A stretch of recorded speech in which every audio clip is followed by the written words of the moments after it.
Because of its central location and full-service emergency room, Doctors Medical Center receives over 60% of ambulance traffic in the Richmond-San Pablo community. But this may not be the case for long. Multi-million-dollar deficits over several years may mean the end of the community's main medical center.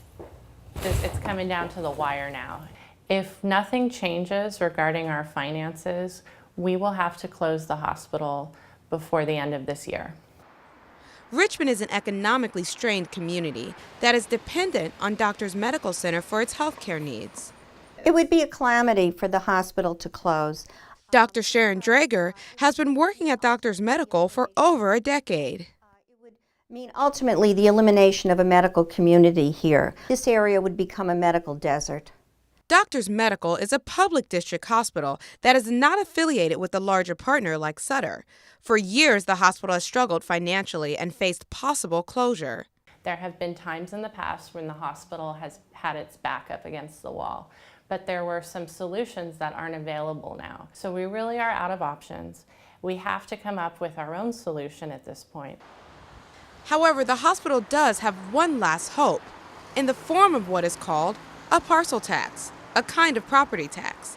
In May, residents will be able to vote by mail-in ballot on a per square foot tax that will cost the average homeowner around $300 a year. If approved, it would be the third time voters paid to save the hospital.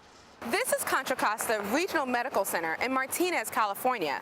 If Doctors Medical were to close, this would be the closest full-service emergency room in the county.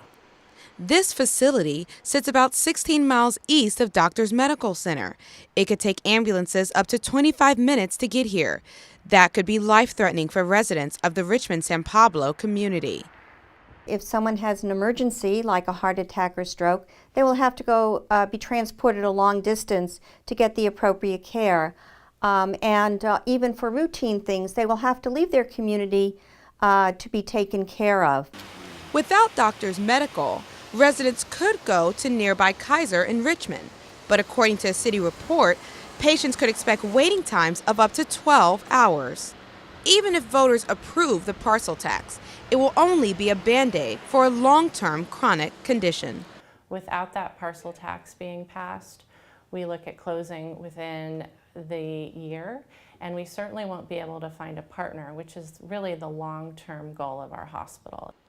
For CNS News, this is Brittany Johnson.